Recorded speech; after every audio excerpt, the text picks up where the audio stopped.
Jaya Radha Madhava Punya Bihari.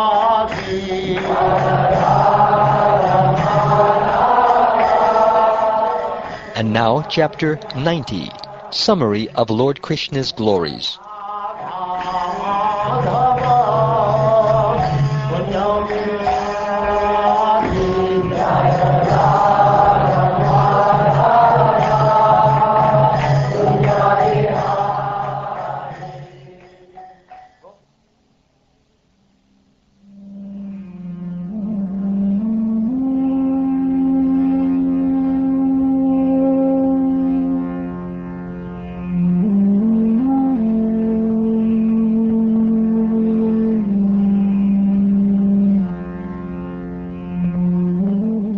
Shukdev Goswami said, "The master of the goddess of fortune resided happily in his capital city, Dwarka, which was endowed with all opulences and populated by the most eminent Vrishnis and their gorgeously dressed wives.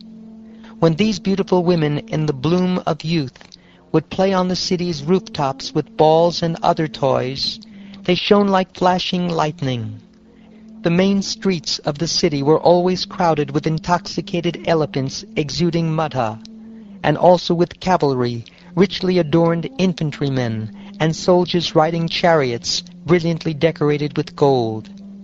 Gracing the city were many gardens and parks with rows of flowering trees, where bees and birds would gather, filling all directions with their songs.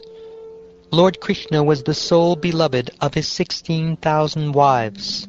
Expanding himself into that many forms, he enjoyed with each of his queens in her own richly furnished residence. On the grounds of these palaces were clear ponds, fragrant with the pollen of blooming Utpala, Kalara, Kumuda, and Amboja lotuses, and filled with flocks of cooing birds. The Almighty Lord would enter those ponds, and also various rivers, and enjoy sporting in the water while his wives embraced him, leaving the red kumkum from their breasts smeared on his body.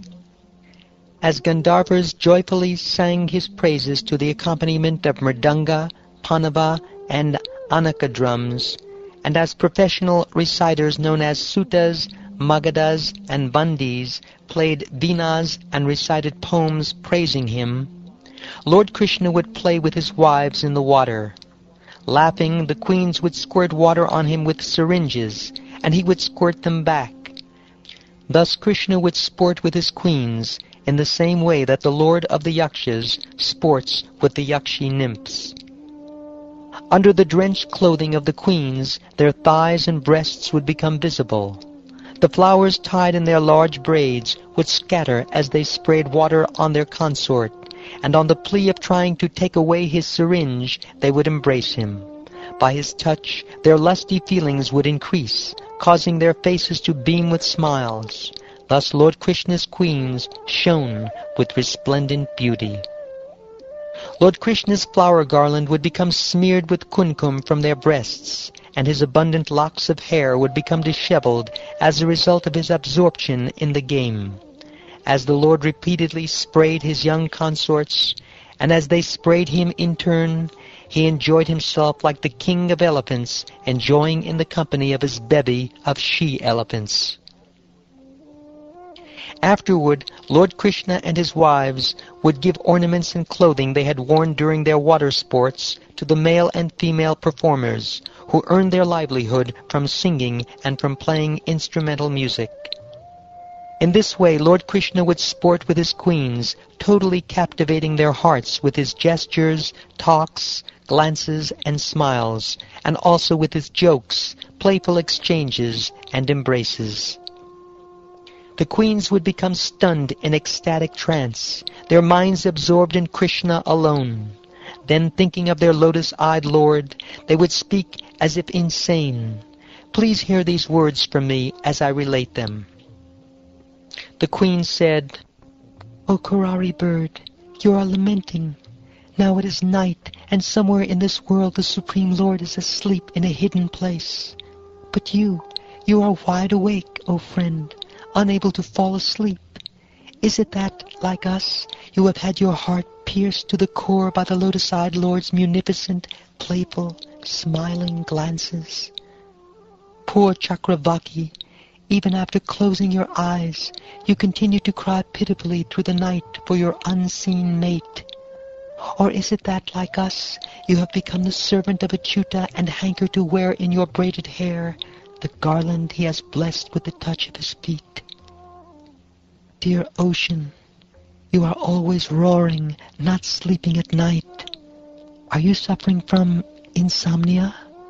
Or is it that, as with us, Mukunda has taken your insignias, and you are hopeless of retrieving them?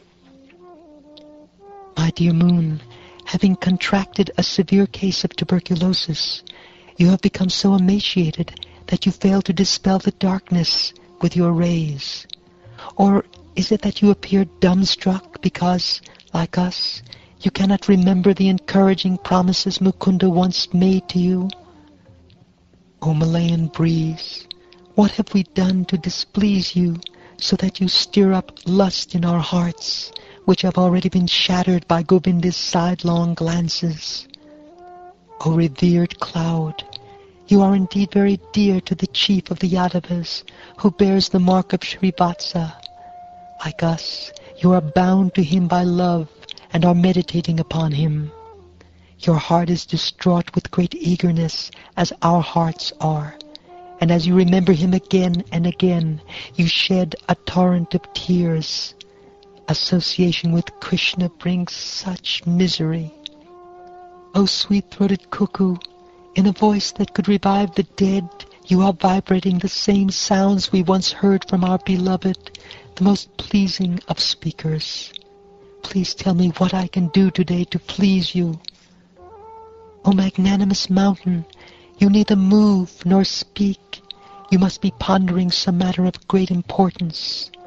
Or do you, like us, desire to hold on your breasts the feet of Vasudeva's darling son? O rivers, wives of the ocean, your pools have now dried up. Alas, you have shriveled to nothing, and your wealth of lotuses has vanished. Are you, then, like us, who are withering away because of not receiving the affectionate glance of our dear husband, the Lord of Madhu, who has cheated our hearts? Welcome, swan. Please sit here and drink some milk. Give us some news of the descendant of Shura, dear one. We know you are his messenger. Is that invincible Lord doing well? And does that unreliable friend of ours still remember the words he spoke to us long ago? Why should we go and worship him? O servant of a petty master, go tell him who fulfills our desires to come here without the goddess of fortune. Is she the only woman exclusively devoted to him?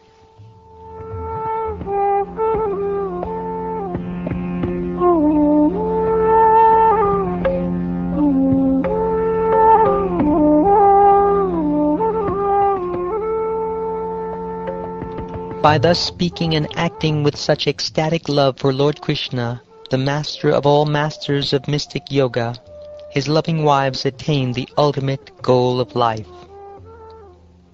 The Lord, whom countless songs glorify in countless ways, forcibly attracts the minds of all women who simply hear about him. What to speak then of those women who see him directly? And how could one possibly describe the great austerities that had been performed by the women who perfectly served him, the spiritual master of the universe, in pure, ecstatic love?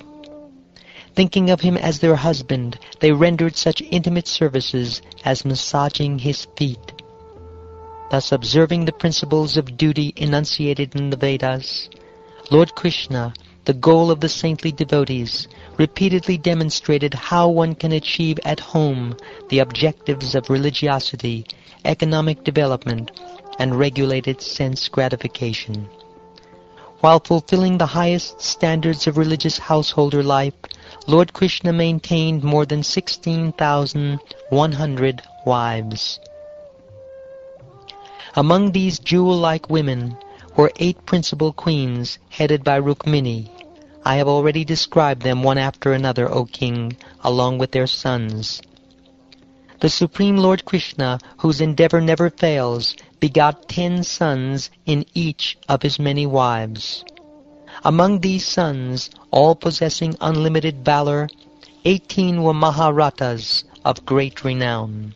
Now hear their names from me. They were Pradyumna, Aniruddha, Diptiman, Banu, Samba, Madhu, Brihadbanu, Chitrabanu, Vrika, Aruna, Pushkara, Vedabahu, Shrutadev, Sunandan, Chitrabahu, Virupa, Kavi, and Niyagrodha. O best of kings, of these sons begotten by Lord Krishna, the enemy of Madhu, the most prominent was Rukmini's son, Pradyumna. He was just like his father. The great warrior Pradyumna married Rukmi's daughter Rukmavati, who gave birth to Aniruddha. He was as strong as 10,000 elephants. Rukmi's daughter's son, Aniruddha, married Rukmi's son's daughter, Rochana. From her was born Vajra, who would remain among the few survivors of the Yadu's battle with clubs. From Vajra came Pratibahu, whose son was Subahu. Subahu's son was Shantasena, from whom Shatasena was born. No one born in this family was poor in wealth or progeny, short-lived, weak, or neglectful of Brahminical culture. The Yadu dynasty produced innumerable great men of famous deeds. Even in tens of thousands of years, O king, one could never count them all. I have heard from authoritative sources that the Yadu family employed 38,800,000 teachers just to educate their children. Who can count all the great Yadavas, when among them King Ugrasena alone was accompanied by an entourage of 30 trillion attendants? The savage descendants of Diti, who had been killed in past ages in battles between the demigods and demons, took birth among human beings and arrogantly harassed the general populace. To subdue these demons, Lord Hari told the demigods to descend into the dynasty of Yadu. They comprised 101 clans, O king. Because Lord Krishna is the Supreme Personality of Godhead, the Yadavas accepted him as their ultimate authority. And among them, all those who were his intimate associates especially flourished. The Vrishnis were so absorbed in Krishna consciousness that they forgot their own bodies while sleeping, sitting, walking, conversing, playing, bathing, and so on.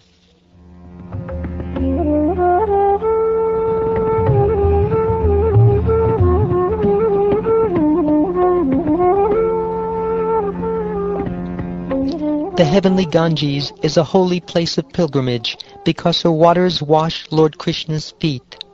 But when the Lord descended among the Yadus, his glories eclipsed the Ganges as a holy place.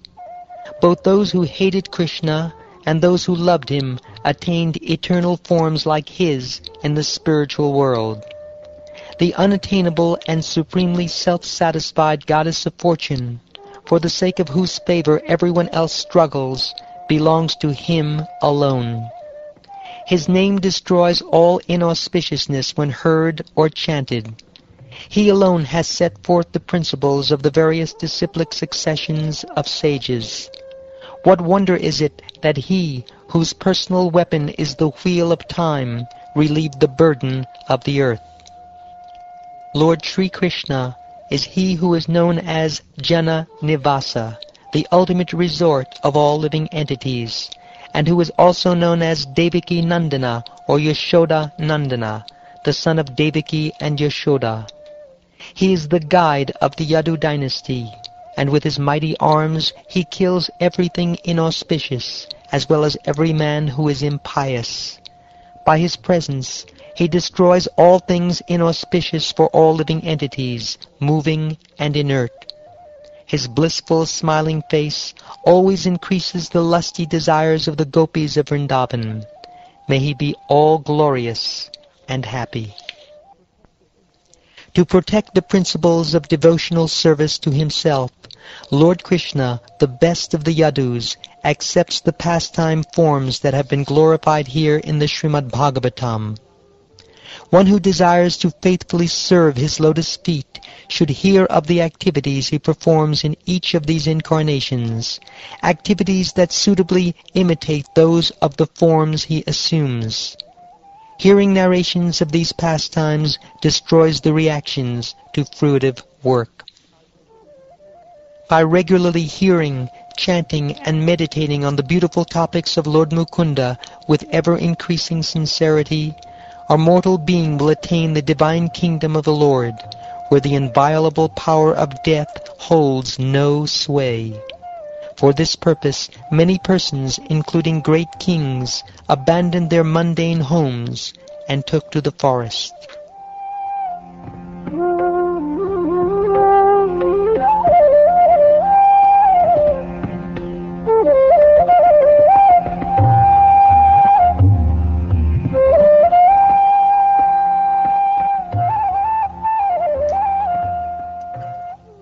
Thus ends the 90th chapter of the 10th canto of the Srimad Bhagavatam, entitled Summary of Lord Krishna's Glories. And this ends the 10th canto.